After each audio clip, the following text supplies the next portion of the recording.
One thing you'll notice when you come to Thailand is there are millions, bazillions of motorbikes everywhere.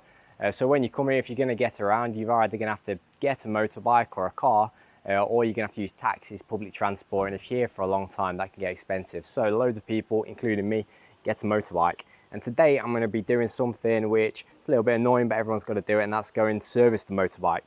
So I'll take you with me. I'll show you how much it costs, what I'm having done. You'll probably be amazed by how cheap it is to service a motorbike. I mean, it's a main running cost really, but yeah, it's really not too much.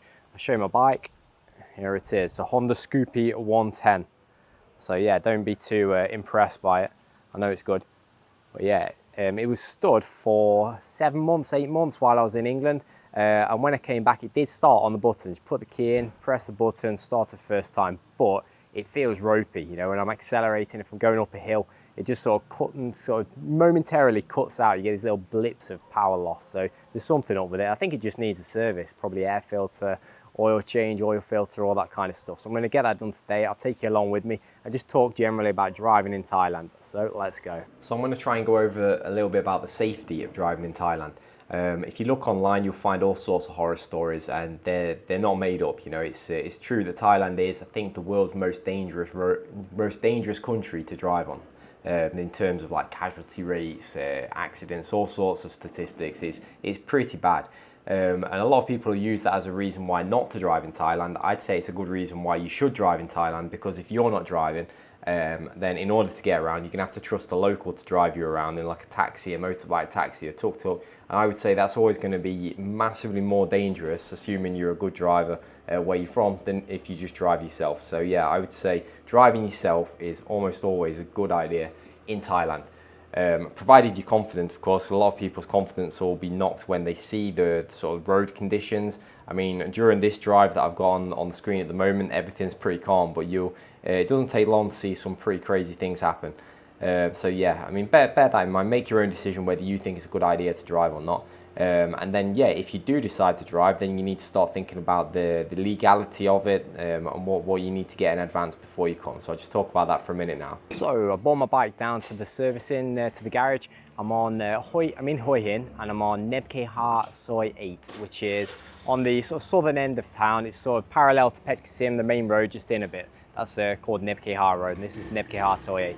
So I brought it down. All I've asked for is just a service. They seem to understand pretty much in English. I think the word for if you want an oil change, you say Naman Klung or something like that. But I just sort of pointed at the bike, said service a few times, and seemed to know what was happening.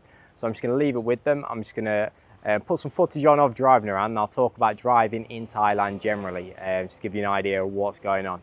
Right then, I'll see you in a minute. So the first thing you need to get when you come over here is an international driving permit. So whichever country you come from, if you can get an international driving permit or an IDP, in the UK you get them at the post office, and I think in other countries of Europe and America, you'll get them at wherever you would apply for a driving license. So if you just go there or just search on Google where to get an international driving permit in your country, and you'll be able to get one. Now, it's the same in most countries, but in the UK it costs £5.50 to get one, and you can get one on the spot in any major post office. So once you get yourself an international driving permit, this just allows you to use your domestic license, your home country's license, in Thailand or in other countries. So yeah, whatever you're licensed for in your home country, you're then licensed for in Thailand or wherever you're going to. So bear that in mind, because a lot of people will get an international driving permit. They've got a car driving license in their home country, and they think that means they can drive a motorbike in Thailand. But obviously, if you're only licensed for a car in your home country, then you're only licensed for a car when you come to Thailand. So if you're talking about the proper legality of it, if you're going to drive a motorbike in Thailand, you either need to have a Thai motorbike license, or you need a motorbike license in your home country and an international driving permit. Now, I'm not saying that you can't get away with, you won't get through road stops, like traffic stops and things, with just a car driving license and an international permit. You'd have to be quite unlucky for them to pull you up on that, and you could quite easily talk your way out of it. But yeah, if you had an accident and the insurance were looking into it, they'd pretty quickly figure out that you weren't licensed and wouldn't pay out. So just bear that in mind before driving a motorbike, you know, when you come over here. I like to come down to this garage on Nebke Soy 8 because number one, I bought the bike from here, so it's convenient. I've always bought it to the same place. But also, whilst you're waiting for it to be done, next door there is a coffee shop, like a little cafe. So it says it's called JJ Motorbike Cafe. So if you find that, then the garage used to be next door. It was on the side of the building, but I've just been told the reason it's not right there anymore is they had to knock it down. I think they were sort of over the pavement. So now it's sort of up Soy 8 on Nebke Soy 8. So yeah, but the coffee shop's still here. It's literally 20 yards away. So whilst you're getting your work done on your bike, you can sit down and wait and have a drink. And they do food as well. I've eaten here before, so food and drink, and it's actually a pretty good coffee shop. And it's ideal to have it on the side of a garage. So while you're having your work done, you can just sit down somewhere comfortable. So it's definitely better than a quick fit waiting room like what you get in England. So they're missing a trick there. Oh, thank you. And my drink has just come. And it says there actually, I'll turn it around so you can see. I think it's 40 baht for ice Thai tea or ice green tea I've got here. So yeah, it's actually quite cheap. So it's actually a reasonable coffee shop, even if you're not getting your bike service, it's worth coming to. So assuming you're all licensed and you're legal, obviously you've got the choice of driving a car or a motorbike. I'd say in many ways, if you're in a city or a town, even like here in Hue Hin, a motorbike is a lot easier, assuming you're confident riding one, just because of the traffic and also the parking situation. The roads are very tight, it can be difficult to park, and for me when I drive a car, it always just annoys me when you're trying to park anywhere in Hue Hin or in most places. Whereas with a motorbike, you just kind of abandon it anywhere and no one touches them. I mean, there's just so many motorbikes around. You can also leave your helmet just on the steering, on the on the handlebars, on the mirror. No one touches them. I mean, a motorbike helmet's probably the least desirable item in Thailand, so don't worry about it ever getting stolen because it won't. And yeah, with a car, obviously you've got to find your parking space. It's always difficult to find somewhere near where you want to go. So yeah, I would say a motorbike's more convenient, assuming you're confident driving one. But if you're not, then just get yourself a car. I mean, the rental costs will be higher, assuming you're renting. The sort of lower end of rental costs for a bike, you're talking, say, 200 to 300 baht a day. Or if you do it on a monthly basis, the low end costs will be about sort of 2,500 to 3,000 baht per month. So that's like a low end of a motorbike rental. So for reference, that's about, say, £60, $70 that kind of thing for a motorbike rental. For a car rental, the low end cost, you'll be looking at, say, £20 a day, so say just over 1,000 baht.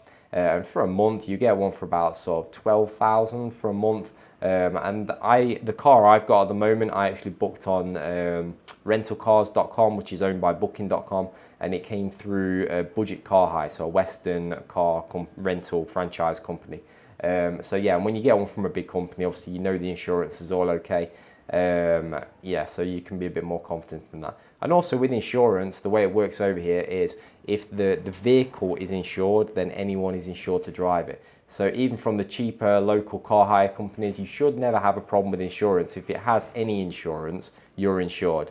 Obviously, they need to have a commercial, like a license to be renting it out. But basically, if it's insured at all, then you will be insured. So you should never have a problem with that.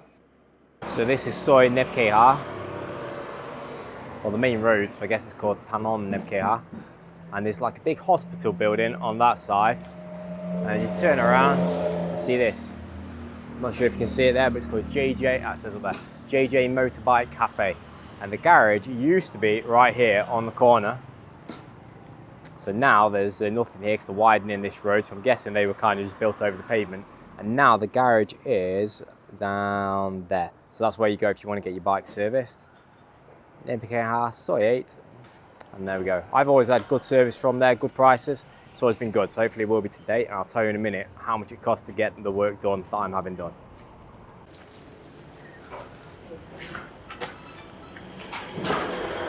So my bike's back. All it needed in the end was just an oil change. It said the filters were okay, the air filter, the oil filter, everything was fine.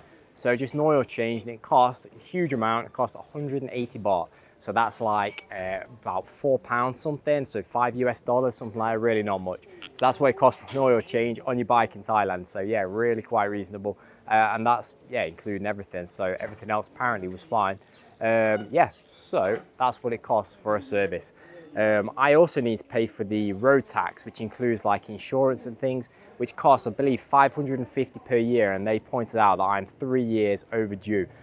So yeah, and apparently that I'll need to pay a fine of 100 baht per year that's not been done.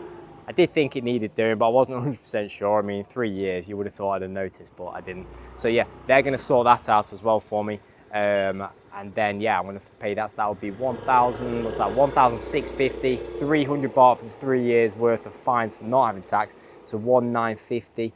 So I mean that's like 40 pounds just over, or 50 US dollars, something like that. That's for 3 years worth of road tax. And it includes like a very basic insurance to keep it road legal.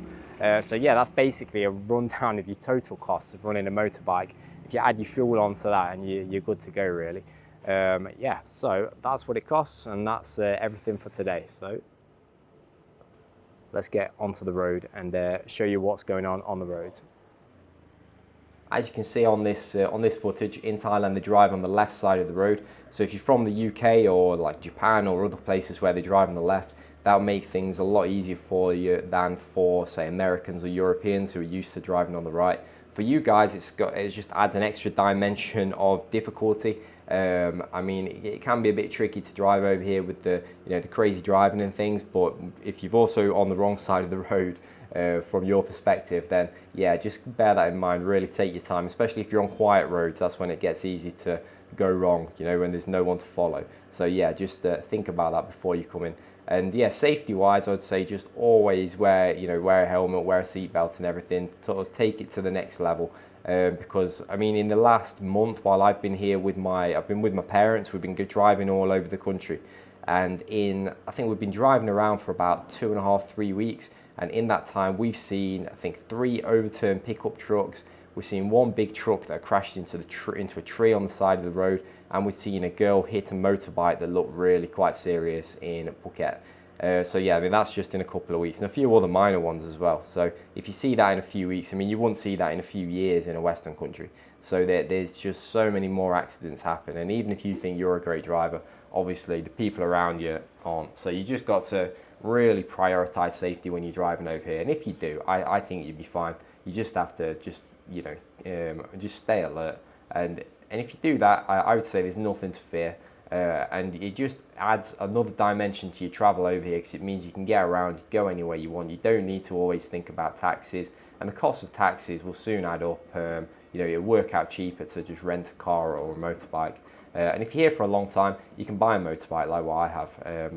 My bike cost, I think it was 13,000 baht, which is, let's say, 280 pounds or something, 300 US dollars, something like that. It's a very cheap bike. And you can register it in your name even if you're on a tourist visa. It's no problem. It's a little bit of messing around, but I won't go into it today, but it's really not that difficult. You just have to get a few papers from the immigration office to show your address, and then you just go and register it like anyone else would. And that's on a tourist visa. I'm not sure about cars. I'm pretty sure you can do it. But yeah, it's really not that difficult. Just a little bit of hassle, and then you sort it. So yeah, consider that if you're here for a long-term stay. So if you watched all the way through the video, thanks for watching. I hope you learned something. I hope I showed you something useful. Yeah, and just leave a comment, anything that you know about driving in Thailand, or any crazy experiences, because I know there's plenty of crazy experiences on the road over here. Yeah, and then if you've watched, yeah, subscribe to the channel, and I'll see you in the next one.